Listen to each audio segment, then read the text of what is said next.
Me 29M, Masters in Gender Studies from Oberlin, freelance consultant for interpersonal equity dynamics. Basically, I explain to couples why their happiness is actually problematic. Currently dating Alina, 26F. She's the problem. Not that she's mean, she's perfect. Too perfect. Runs a high-end bakery in Chicago called Crust and Crumb. Inherited it from her grandmother. She wakes up at 3 a.m. every day. Works 14-hour shifts. Comes home covered in flour, smelling like vanilla and yeast. Makes me dinner even though she's exhausted. Asks me how my day was. I spent 6 hours arguing on Twitter about the gender of penguins. She's trapped in a heteronormative servitude cycle. She doesn't know she's oppressed. Calls herself fulfilled. Internalized misogyny is a hell of a drug. I decide I need to intervene. Not just for her, but for the cause. We are getting serious, talking about marriage. I can't marry a trad wife. It would destroy my brand. I need to liberate her. Alina, I say over her homemade lasagna, I'm worried about the power dynamic in your workplace. She blinks, confused. What power dynamic? I own the place, babe.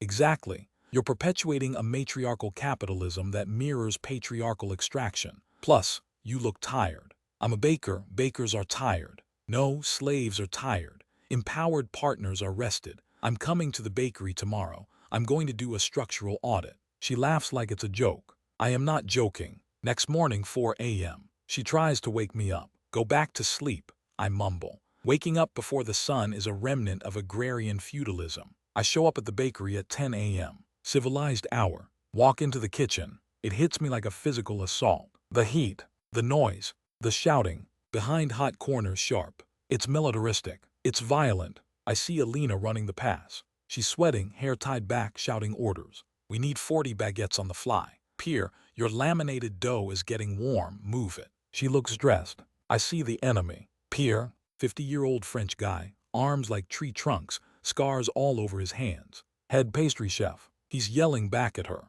We chef, give me the space, I need the marble cold. He pushes past a junior baker, a young girl, without asking for consent. Just move. My blood boils. This is a toxic workplace environment. I grab a clipboard. I stand on a milk crate in the middle of the kitchen. Everyone pause, I shout. Nobody hears me over the industrial mixers. I unplug the nearest mixer. Silence falls. Pierre looks at me like I just murdered his dog. Alina runs over. What are you doing? The brioche is mixing. We are taking a mindfulness pause, I announce. I have been observing this space for 10 minutes and the aggression levels are spiking cortisol. It's a kitchen, Pierre shouts. It is hot, it is fast, get off the crate. Tone policing, I say, writing it down. Strike one, Pierre. Alina drags me to the office. Babe, please. We have the lunch rush in an hour. Alina, this is abuse. That man yelled at you. He's my head chef. We've worked together for 5 years. That's how we communicate. It's trauma bonding. You need to let me restructure. You're too close to it. Let me be the COO. I'll handle the culture, you handle the flour dust. She hesitates. She loves me. She trusts my intellect. Okay, she says, but please don't touch the recipes. I wouldn't dream of it, I lie. But we are going to touch the soul of this place. Week 1, the purge. I sit in the office, reviewing personnel files. Pierre is the highest paid employee. He works 60 hours a week. No work-life balance. Clearly compensating for toxic masculinity. I call him in. Pierre, we need to talk about your energy. My energy is to bake bread. What do you want? You dominate the space physically. You shout. You use phallic tools, knives, rolling pins with aggression. He stares at me, blinking slowly. It is a bakery. I cut the dough. You sever the dough. It's violent language. Also, I saw you correct the new girl's croissant folding technique. She was crushing the layers. It would be trash. You prioritized product over personhood. That's capitalist dehumanization. We are letting you go. Pierre doesn't argue. He stands up, takes off his apron, folds it neatly. Good luck with the sourdough, he says. He walks out. Alina cries when she finds out. He's the only one who knows the starter feeding schedule. The starter is a living organism, Alina. It shouldn't be on a schedule. It should eat when it's hungry. Intuitive eating. She looks horrified. I hold space for her anxiety. Week 2, the new guard. We need to replace Pierre. I rewrite the job listing. Old listing. Must have 10 years experience in French patisserie, ability to lift 50 pounds, work weekends, holidays. Exclusionary, ableist, colonialist. New listing. Seeking dough doulas and grain guardians. Must be empathetic, non-hierarchical, and passionate about decolonizing wheat. No experience necessary, lived experience preferred. I get 400 applications from the local art college. I hire River, they, them. River has never baked bread, but they have a blog about the intersection of gluten and white supremacy. I hire Solstice. Solstice is a vibrational chef who sings to the water before boiling it. I hire a guy named Brad who says he wants to dismantle the concept of recipes entirely. Alina is skeptical. Do they know how to laminate? She asks. They know how to learn, Alina. We are moving from a pedagogy of instruction to a pedagogy of discovery. First day with the new team. I gather them in a circle. Okay, team, throw away the clocks. Time is a construct used to oppress the working class. The bread will be ready when the bread feels ready. River raises a hand. I don't feel comfortable touching white flour. It represents the bleaching of culture. Valid, I say. Switch to whole wheat rye. It's darker, more indigenous to the earth. But the croissants require type 55 fine flour, Alina whispers. Let the croissants be heavy, Alina. Let them carry the weight of history. The kitchen is quiet. No shouting, just the sound of Solstice humming to a bowl of eggs, and Brad staring at the oven, waiting for it to consent to be hot. Week 3, the product. Revenue is down 40%. Customers are complaining. Yelp is blowing up. Why is my baguette flat? Why does this muffin taste like tears? I waited 45 minutes for a coffee because the barista was meditating. I replied to every review personally. Hi Karen, your expectation of fluffy bread is rooted in unrealistic beauty standards.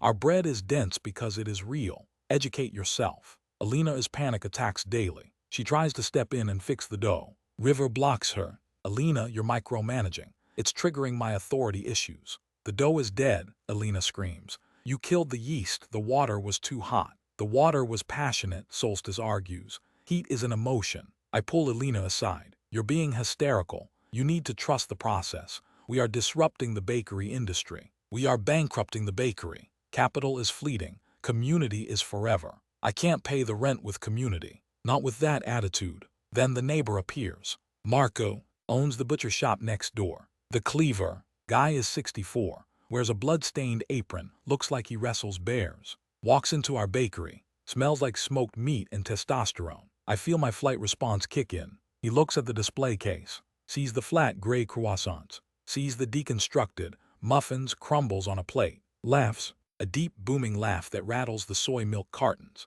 Hey Alina, he booms. Alina perks up. She hasn't smiled in weeks. Hey Marco, what is this shit? You baking bricks now? We are exploring alternative density, I interject, stepping between them. Who are you? Marco looks down at me. Like I'm a bug. I'm the guy who sends you 50 customers a day. Or I used to. Now my customers ask why the bakery smells like burning hair. We are smudging the ovens with sage, I explain, to clear the negative energy left by the previous regime. Marco snorts. Sage, you need yeast, buddy, and heat, and a pair of balls. Excuse me, that is gendered hate speech. It's baking physics. Alina, I got a side of Wagyu coming in. I need brioche buns. Real ones. Can you do it or should I call the guy in the city? Alina looks desperate. I can do it, Marco, I promise. Not with this circus. Marco gestures to River, who is crying into the sink because the water pressure is too aggressive. I'll handle it personally, Alina says. No, I say.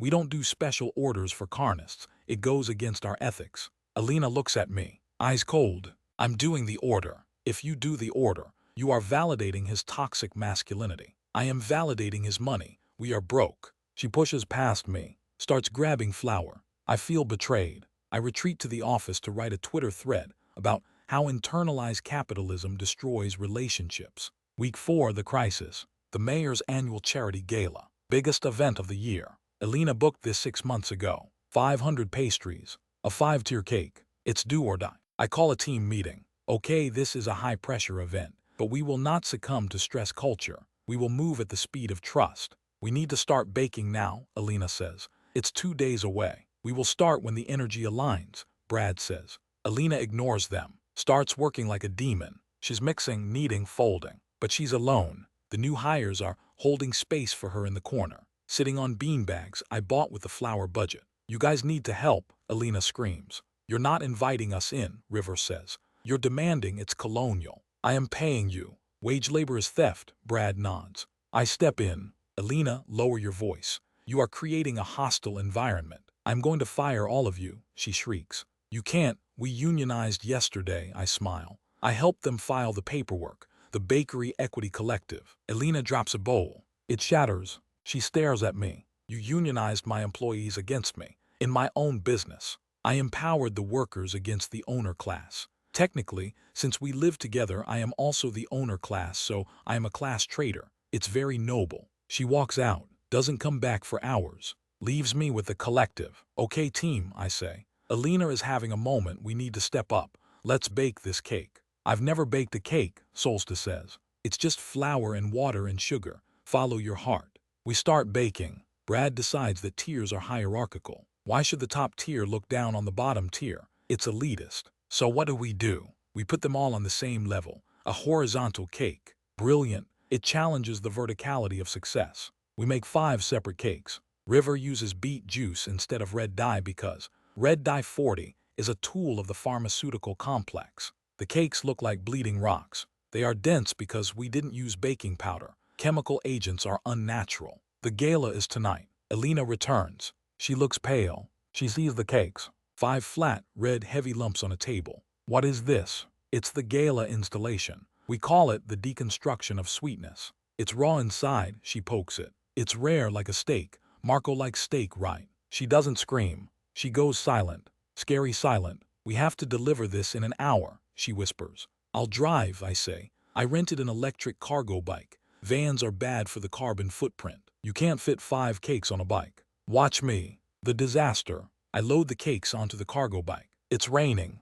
I refuse to use plastic wrap. Single-use plastics are violence. I use recycled hemp cloth. The cloth gets wet, soaks into the cakes. I pedal to the hotel. Halfway there, the chain breaks. My quads are burning. I haven't exercised since 2018. I call Elena. Babe, the infrastructure has failed me. I'm stranded. Where are you? Corner of 5th and Main. Stay there. 10 minutes later, a massive black truck roars around the corner. It's Marco, driving a Ford F-350 dually. Diesel smoke pumping into the air, literally killing the planet right in front of me. Elena jumps out of the passenger seat. She's wearing an evening gown. Looks beautiful. Looks furious. Marco jumps out, wearing a tuxedo, sleeves rolled up because his biceps don't fit. He looks at me, looks at the wet, bleeding beet cakes, looks at my broken bike. Jesus Christ, he laughs. The chain experienced a structural failure, I explain. You experienced a balls failure, Marco says. He grabs the cakes,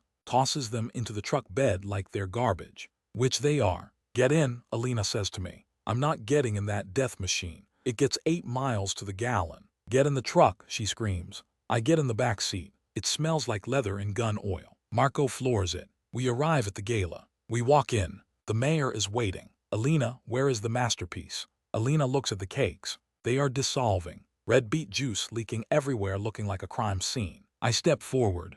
Mr. Mayor, I begin. What you see before you is a protest piece. It represents the decay of the American dream under late stage. Marco shoves me aside. Gentle shove. Still sends me flying into a potted plant. Mr. Mayor, Marco says, there was an accident with the delivery, but he whistles. 2 of his guys from the butcher shop walk in, carrying massive trays. Cannoli, tiramisu, profiteroles, perfectly made. Elena here called in a favor. She whipped these up in my kitchen using my ovens. Saved the day. The crowd cheers. Elena looks at Marco, eyes wide. You made these, she whispers. My nana's recipe, he winks. I bake when I'm not chopping meat. It's all chemistry, babe. The mayor takes a bite of a cannoli. Exquisite.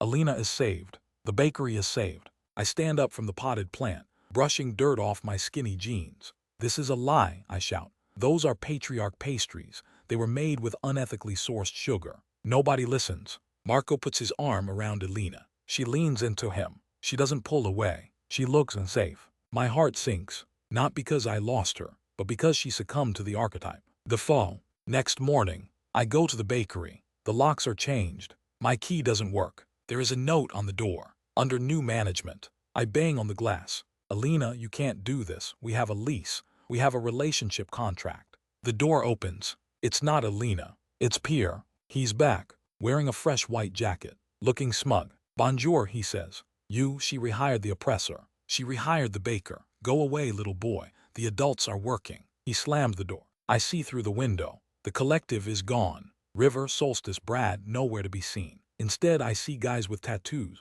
scars, working in silence, dough flying, oven blasting, and in the back, Marco leaning over the counter, Alina laughing at something he said. She's dusting flour off his shoulder. She kisses him on the cheek, a subjugated kiss. Disgusting. I pull out my phone to tweet about this betrayal. Just witnessed the colonization of a female space by toxic masculinity. I am literally shaking. 0 likes. I get a notification from Venmo. Alina sent me $500. Note for the bike, don't come back. My lawyer will mail your stuff. 6 months later. Be me 30M. Living in my parents' basement. Consulting, business has dried up. Blacklisted from the local food scene. Apparently sabotaging a charity gala is bad for networking. I work part-time at a bookstore, shelving the young adult fantasy section. One day I walk past the bakery. It's renamed Alina and Marco's. Line out the door. Smells incredible butter, sugar, meat pies. I look in the window. Alina is pregnant, glowing,